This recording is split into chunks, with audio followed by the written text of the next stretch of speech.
En 1931, miles de trabajadores de Barcelona y alrededores dejaron de pagar el alquiler y se sumaron a una huelga de inquilinos que puso en jaque a los rentistas y al gobierno republicano que les protegía. Esta es una de tantas historias de luchas del movimiento obrero que no te explican en la escuela. Sin embargo, en los tiempos en los que vivimos de alquileres disparados, pisos compartidos por obligación o alquileres de los que te expulsan en verano para transformar un piso en un Airbnb para turistas, pues creo que es una buena historia para tomar como lección. Soy David Cot, presentador de Memorias Hispánicas, y en este episodio te explicaré el origen y desarrollo de la huelga de alquileres de Barcelona y qué consecuencias y legado dejó. Memorias Hispánicas. Primero de todo, quiero dejar claro que a lo largo de la historia han habido numerosas huelgas de inquilinos de éxito variable. En Argentina en 1907, en Chile en 1915, en Ciudad de México en 1922, ha habido varias a lo largo de la historia de Nueva York, o desde 2023 hay una en Toronto, Canadá.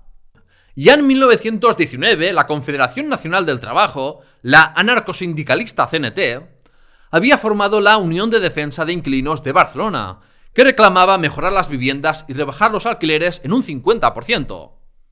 Esta era la misma demanda que habían hecho con éxito los chilenos pocos años antes. Y en 1922 hicieron una huelga de alquileres en Barcelona. Sin embargo, la huelga que presento hoy ha sido la más importante de la historia de España hasta la fecha. Ayer hablé sobre la crisis de la vivienda de Barcelona de los años 20 y 30 en un vídeo aparte para evitar hacer este vídeo aún más largo. Así que suscríbete para no perderte mi contenido y dejo enlace de ese episodio de unos pocos minutos en la descripción. Pero el resumen del contexto es este. Barcelona había crecido mucho hasta superar el 1.000.000 de habitantes, con mucha población migrante de otras partes de España. Prácticamente todos los obreros estaban en alquiler, no podían acceder a la vivienda en propiedad. Los precios de los alquileres se dispararon en los años 20 hasta suponer un 40% del salario de los obreros. Como ahora, vaya. Mucha gente vivía realquilada en pisos compartidos con otras familias, los pisos solían tener unas condiciones sanitarias deplorables, y los que no se podían permitir un piso terminaban pasando la noche en un albergue, en barracas o en la calle. Vivir en una de estas tres condiciones era la situación de unas 30.000 personas cuando antes de la guerra civil había 40.000 pisos vacíos, por lo que no había escasez de vivienda de por sí, sino que faltaba poner viviendas en el mercado. Las iniciativas de vivienda pública brillaban por su ausencia y los barrios estaban muy diferenciados entre aquellos obreros y burgueses y aquellos predominantemente catalanes y no catalanes. Dicho esto, en octubre de 1930 se inició el boicot de los alquileres, en la Barceloneta, barrio portuario y proletario, que era sede de La Maquinista, la metalúrgica más importante de la ciudad. Pronto se extendió en las colonias de casas baratas públicas situadas en las afueras, en zonas de chabolas y en algunos puntos de Sants, por aquel entonces barrio obrero con muchas fábricas. La huelga de inquilinos era una forma de protesta no violenta contra el coste de vida de los obreros mal pagados, no cualificados y sobre todo parados. Este boicot fue iniciado por asociaciones vecinales y no por la CNT. Sin embargo, fueron los trabajadores del sindicato de la construcción de la CNT los que dieron el gran impulso a la huelga. Esto no es sorprendente teniendo en cuenta que el 40% de los 30.000 afiliados a este sindicato de la construcción estaba en paro al haberse terminado la Exposición Universal de 1929, y que los anarquistas promueven la acción directa y coordinada de los trabajadores contra sus opresores políticos y económicos. El 12 de abril de 1931, el mismo día de las elecciones municipales que traerían la República, un anarquista de la construcción propuso la creación de la Comisión de Defensa Económica, o CDE para abreviar, con el objetivo de estudiar en qué se gastaba el obrero su jornal y cuánto de esto iba al alquiler. Por la celebración del 1 de mayo, la CNT de Barcelona organizó un mitin y asamblea abierta frente al Palacio de Bellas Artes, con el eslogan 1 de mayo contra el paro, la inflación y por la rebaja de los alquileres. El evento atrajo a unas 100.000 personas, según el periódico anarquista Solidaridad Obrera, llegando a las 150.000 cuando se desplazaron en dirección a la Plaza Sant Jaume, sede de la Generalitat, para entregar sus exigencias al presidente catalán. Hay que señalar que la huelga de alquileres estaba conectada con las expectativas que generaron los republicanos antes y poco después de proclamar la República, al prometer topes en los precios de los alquileres. Una vez que Esquerra tomó el poder, le recordaron sus promesas e insistieron en que su huelga no tenía intenciones revolucionarias de abolir las relaciones entre caseros e inquilinos. Lo que habían acordado en la asamblea era rebajar un 40% el precio de los alquileres obreros, incautar capital y parar los trabajos de las congregaciones religiosas por competencia desleal, y que cada patrón debía emplear a parados hasta el equivalente del 15% de su número de trabajadores actuales. De esta manera se mezclaban demandas sobre el problema de la vivienda con medidas contra el desempleo. En el periódico Solidaridad Obrera fueron detallando su propuesta a lo largo de mayo. La comisión explicaba que los caseros se habían aprovechado de la crisis de la vivienda para incrementar el retorno del capital. Señalaban a los caseros como una de las causas del estancamiento de la economía española, porque buena parte del salario de los trabajadores iba al bolsillo de estos elementos improductivos rentistas de la sociedad. La lucha de los inquilinos desafiaba la idea de los especuladores, caseros y gobiernos de que la vivienda servía para explotar y obtener ganancias en vez de ser un recurso básico. Desde Solidaridad Obrera animaban a que si no se llegaba a fin de mes, los inquilinos no pagasen el alquiler. Pedían que hubiera una exención del pago para los parados y además de quejarse por los precios, denunciaban las condiciones insalubres de las viviendas. La Comisión de Defensa Económica fue extendiendo la huelga, organizando multitud de asambleas abiertas y democráticas en barrios populares barceloneses y los pueblos de alrededor. En estos encuentros de la CDE había mucho público femenino, porque entonces era normal que los obreros entregasen su salario a sus esposas para que lo gestionasen. Y por eso también las mujeres eran las más implicadas en otras protestas de consumo, como contra la escasez de alimentos o las subidas de precios. El movimiento fue especialmente fuerte en el entonces conocido como Barrio Chino, actual Raval, la Barceloneta, Sants, Clot y Poblenou, las llamadas casas baratas de vivienda pública de las afueras de Barcelona, y en Santa Coloma de Gramenet y la Torrassa de l'Hospitalet de Llobregat. Pero tenemos noticia de que la huelga llegó a poblaciones a decenas de kilómetros de Barcelona como Calella y Vilanova y la Geltrú. Los parados y obreros mal remunerados eran débiles individualmente, pero juntos, bajo el paraguas de la CDE y por extensión de la CNT, fueron capaces de crear un movimiento fuerte y efectivo.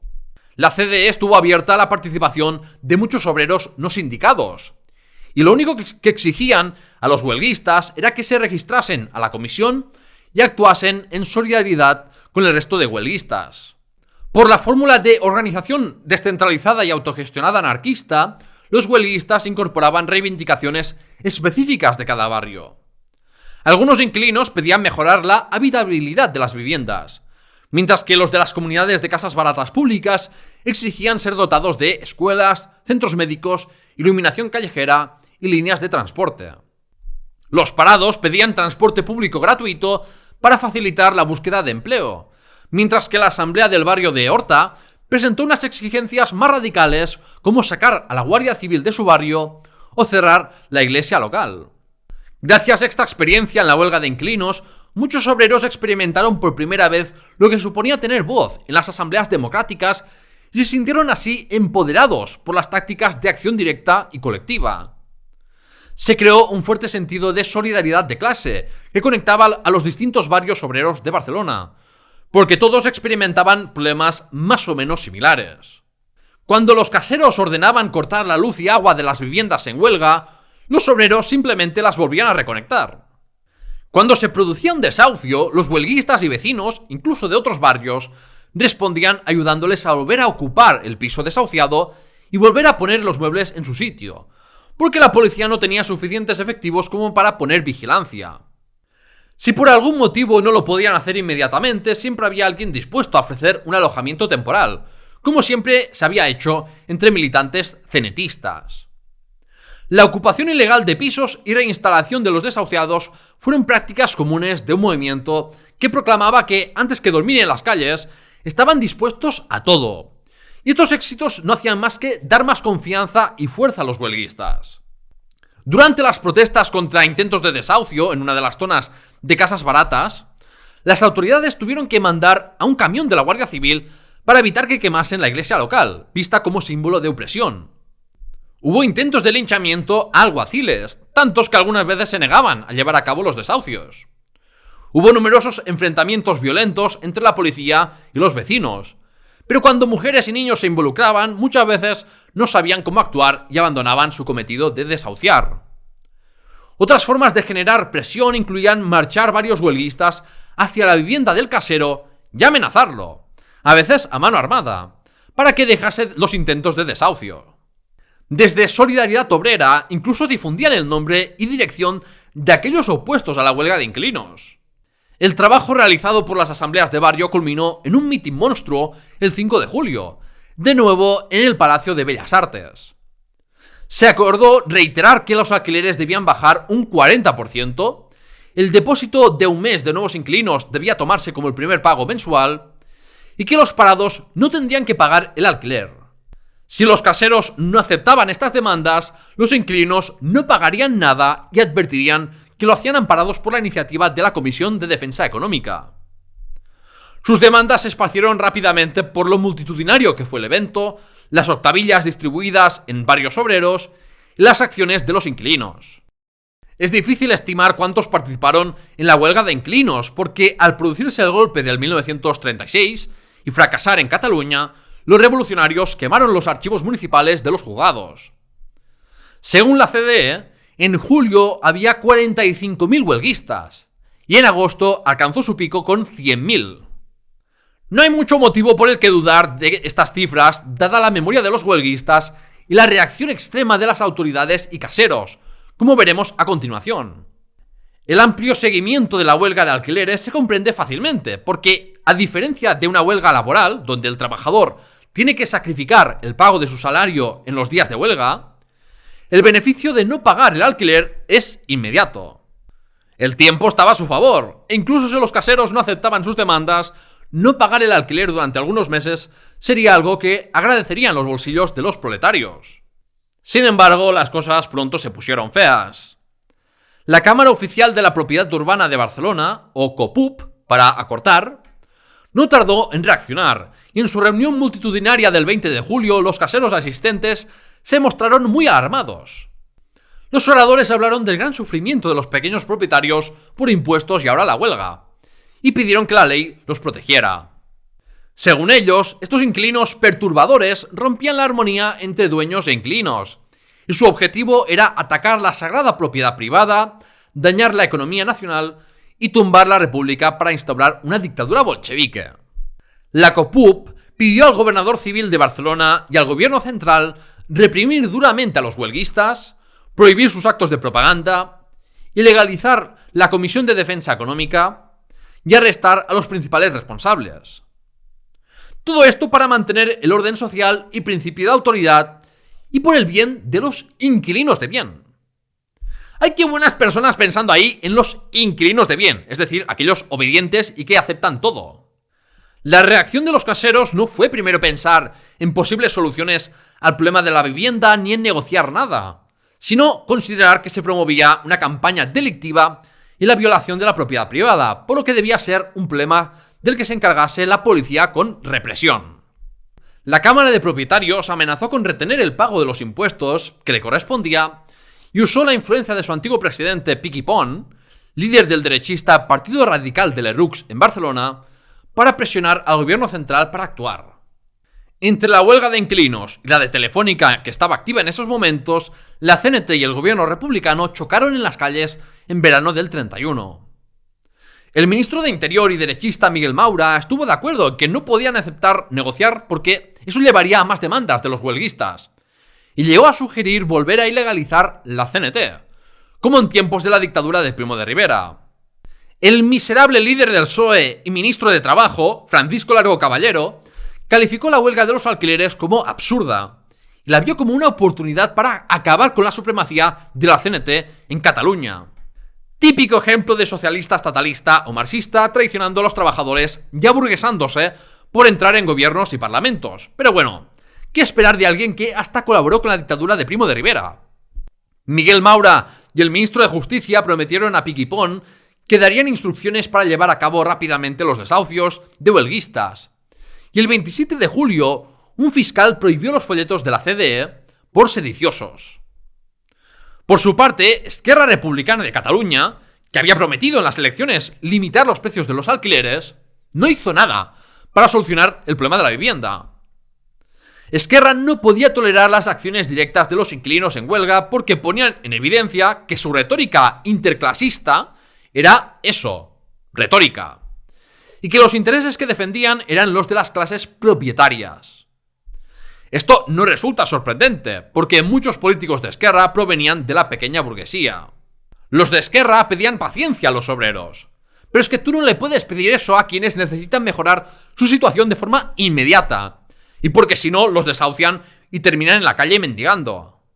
No era razonable pedir a los parados y obreros pobres que esperasen pasivamente a que, si había suerte, los republicanos hicieran algo en un futuro indeterminado. La acción directa estaba sirviendo para meter presión a los caseros como nunca antes ninguna ley había podido conseguir.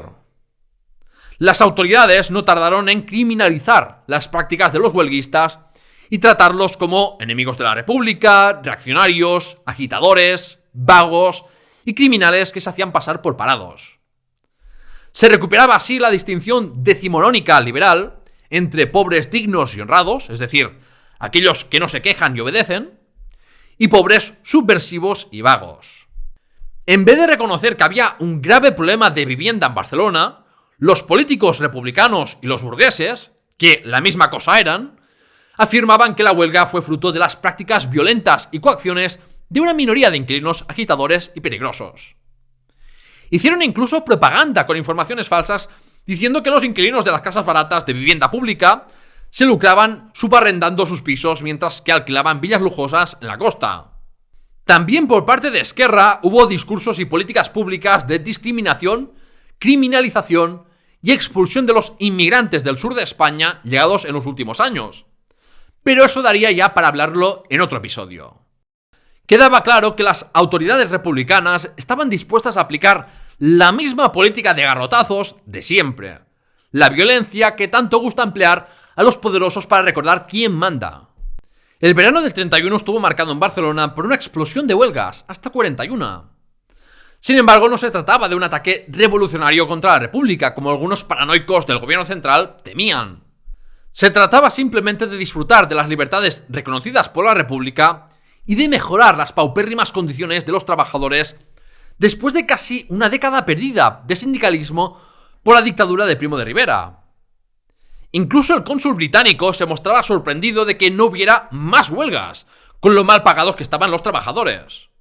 La Comisión de Defensa Económica se sorprendió por la ferocidad de la represión estatal. Reafirmó que sus demandas eran realistas e indicó una voluntad de negociar que, del otro lado, era inexistente. Como contraataque, Solidaridad Obrera empezó a publicar desde principios de agosto informaciones sobre fraudes fiscales de los caseros, que habitualmente declaraban la mitad o menos de sus ingresos por alquileres. Se imaginaban que en una república se aplicaría la ley a todos por igual, pero mientras que los criminales explotadores y defraudadores eran protegidos por el Estado, los que protestaban por los abusos eran tratados como delincuentes.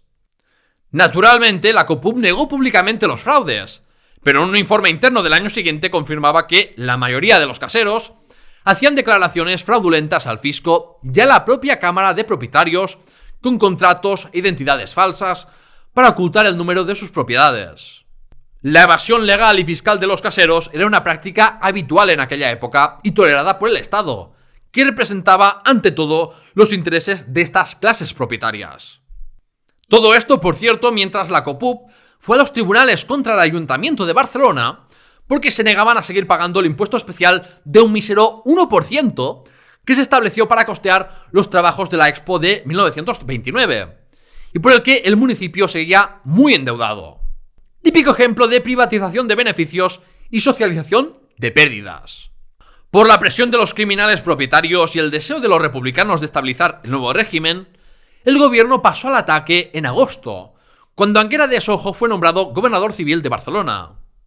Anguera de Sojo ilegalizó la Comisión de Defensa Económica y prohibió los mítines de los inquilinos en huelga. Exigió a la CNT la lista de huelguistas inscritos y, al negarse, impusieron una multa cuantiosa a la Confederación Anarcosindicalista. El gobernador civil de Barcelona ordenó el arresto de los organizadores más destacados y los internó en la cárcel Modelo. Así, a principios de septiembre, los 54 reclusos de la CNT empezaron una huelga de hambre, que además provocó un motín en la prisión. Y fuera de ella, la CNT de Barcelona declaró una huelga general en solidaridad y protesta por la represión. Se unieron a la huelga unos 300.000 obreros, incluyendo el cinturón industrial de Manresa, Mataró, Sabadell, Granollers y Terrassa. Anguera de Sojo, con el apoyo del gobierno republicano socialista de Madrid, no se mostró dispuesto a negociar nada y arrestó a más tenetistas. Los anarquistas más radicales quisieron aprovechar para que fuera una huelga revolucionaria y pusieron en las calles milicias armadas, pero estaban mal armadas como para plantear una amenaza seria. Anguera de Sojo declaró la ley marcial y el gobierno central envió a Barcelona 2 duques de guerra con cientos de agentes de la Guardia Civil. La huelga general de septiembre del 31 se saldó con entre 6 y 18 obreros muertos. No hay consenso en las fuentes. Y más de 300 obreros sufrieron un arresto gubernamental, que quiere decir que eran arrestados sin cargos ni proceso judicial, y que la sanción la ponía el gobernador sin derecho a apelación. Los arrestos gubernamentales eran una de las prácticas más opresivas y despóticas del régimen monárquico, y la gente creyó, erróneamente, que esto cambiaría con la República. La huelga de inquilinos y huelga general tuvieron una influencia decisiva en la aprobación de la llamada Ley de Defensa de la República, a finales de octubre. Esta era una ley de excepción que violaba las libertades constitucionales. Permitía a los gobernadores y policías suspender asambleas y mítines si creían que amenazaban el orden público. Prohibía toda huelga que no fuese reportada a las autoridades con 8 días de antelación, y detener sin cargos y sancionar sin la intervención de un juez. Esto con un gobierno supuestamente de izquierdas. Nada más aprobarse, las autoridades invocaron esta ley para terminar definitivamente con la huelga de los alquileres. La COPUB proporcionó hombres y camiones a la policía para multiplicar los desahucios. Y la Ley de Defensa de la República se empleó para arrestar a cualquiera que se resistiera al desahucio o que estuviera involucrado en la reocupación de pisos. Esto de arrestar sin cargos a los inquilinos que reocupaban la vivienda fue la medida más efectiva en terminar con la solidaridad entre los huelguistas. Cuando se vio que los policías eran capaces de hacer numerosas detenciones y vigilar los pisos desahuciados, la moral se quebró y la resistencia bajó mucho, hasta el punto de que para diciembre la COPUB se congratulaba de haber terminado con la huelga de alquileres. Sin embargo, la huelga de inquilinos no fue un fracaso total como pudiera parecer. Primero porque miles de obreros, terminasen desahuciados o no, pudieron ahorrarse varios meses de alquiler, o sea que en términos económicos, los que salieron perdiendo de la huelga fueron los caseros. Y por cierto, no se incrementaron los precios del alquiler como consecuencia del boicot.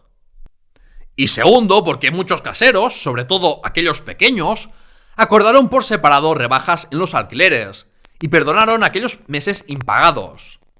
Además, la huelga de inquilinos pervivió en algunos barrios del extrarradio de Barcelona, como las casas baratas de vivienda pública de Cantonís o Ramon Albó, o la Torrassa de Hospitalet de Llobregat, que eran zonas muy militantes en el anarquismo donde la policía no podía entrar. En barrios de Barcelona hubo impagos del alquiler y desahucios a lo largo de los años 30, pero en ese caso era más por necesidad y por incapacidad de impago que por formar parte de un movimiento. Por su parte, los caseros representados en la COPUB ganaron de la huelga una lista de inquilinos morosos y desahuciados que podrían consultar todos los caseros y que mantendrían actualizada con la ayuda de juzgados municipales. Pero quizás lo más interesante para los oyentes sean las consecuencias políticas de la huelga. La República era vista como una oportunidad histórica para rectificar las injusticias acumuladas durante años de monarquía, unas expectativas de cambio alentadas por los propios políticos republicanos. Las demandas de los huelguistas eran compartidas por una mayoría, y no eran demandas revolucionarias, sino que se trataba de tener unos precios más razonables en el mercado inmobiliario barcelonés y terminar con los abusos, tal y como había prometido Esquerra. Sin embargo, ¿qué hicieron los republicanos en el poder? Pues aprobar una ley que permitía violar numerosos artículos de la Constitución aprobada por ellos mismos y poner a la policía al servicio de los propietarios, igual que en épocas anteriores. Se demostraba una vez más que los anarquistas tienen razón y que el Estado es un instrumento al servicio de las minorías, por mucho que te lo pongan ahí más bonito que una democracia representativa. Así pues, la represión de la huelga de inquilinos demostró los límites de la libertad en la República y que un régimen de democracia liberal siempre va a anteponer la defensa de la propiedad privada por encima del derecho a una vivienda. La realidad del mercado inmobiliario en Barcelona era el de una ilegalidad extendida. Algunos caseros llevaban más de 13 años sin pagar impuestos, sin consecuencias, y era común mentir sobre el tamaño de sus propiedades y el número de inquilinos. Pero el Estado, en nombre de la legalidad, protegía a los propietarios y permitía que patronos y caseros incumplieran las leyes que beneficiaban a los trabajadores y a los inquilinos. Solo en los casos más escandalosos la policía y justicia actuaba contra las clases propietarias. Y nunca les trataban de forma humillante ni les daban palizas como si hacían contra los proletarios. La justicia no puede ser igual para todos bajo un Estado. Por otro lado, la huelga de alquileres de Barcelona de 1931 fue la base para muchas campañas posteriores, y para muchos, particularmente jóvenes, fue su iniciación en el movimiento anarquista y acostumbrarse a organizarse y resolver sus propios problemas sin esperar a que un político lo hiciera por ellos. La represión policial contra la CNT en verano y otoño de 1931 cambió los equilibrios internos en el sindicato e hizo que el sector más moderado y creyente en que podían colaborar con la República perdiese su influencia, al verse rotas sus expectativas optimistas con una República que mantenía la misma represión policial y representaba los mismos intereses que los de antes. Para terminar con algo más positivo, el legado de la huelga de inquilinos no terminó en 1931. En enero de 1933 tenemos, por ejemplo, noticia de una asociación llamada Unió de Iguaters de Cataluña, que publicaba un boletín donde mostraba que hacía reclamaciones similares a las de la Comisión de Defensa Económica, y unidos estos inquilinos consiguieron una rebaja en el alquiler para 36 de sus miembros. En otros puntos de España también hubo huelgas de inquilinos de menor envergadura, como en Gijón, donde la CNT organizó en la primavera de 1932 un sindicato para hacer efectivo el cumplimiento de la ley de inquilinos aprobada en diciembre. Grupos locales acudían a una vivienda desahuciada, rompían el precinto de la policía y reocupaban la casa pegando un cartel que ponía "abierto por orden de la CNT". Hoy en día también existen sindicatos de inquilinos, y es que la unión y acción coordinada en solidaridad es la herramienta más efectiva para que los más débiles puedan hacer valer sus demandas. Si te ha gustado el episodio de hoy y crees que sirve para tomar nota de qué se puede hacer con el problema de la vivienda en España, en la España de hoy, dale a me gusta, comenta y compártelo para ayudar a difundirlo. Muchas gracias a Ana Fernández por su membresía de YouTube. Tú también puedes hacerlo en YouTube o Spotify. O también puedes convertirte en mecenas y conseguir beneficios exclusivos como votar temas de los episodios o accesos anticipados en patreon.com/lahistoriahispana. Acuérdate de suscribirte si eres nuevo en el canal de YouTube y dos podcasts, La Historia de España y Memorias Hispánicas, y te invito a escuchar mi otro episodio mucho más corto y relacionado con este sobre los problemas de la vivienda de Barcelona en los años 20 y 30. Tienes enlace en la descripción. Muchas gracias por tu atención y ¡hasta pronto!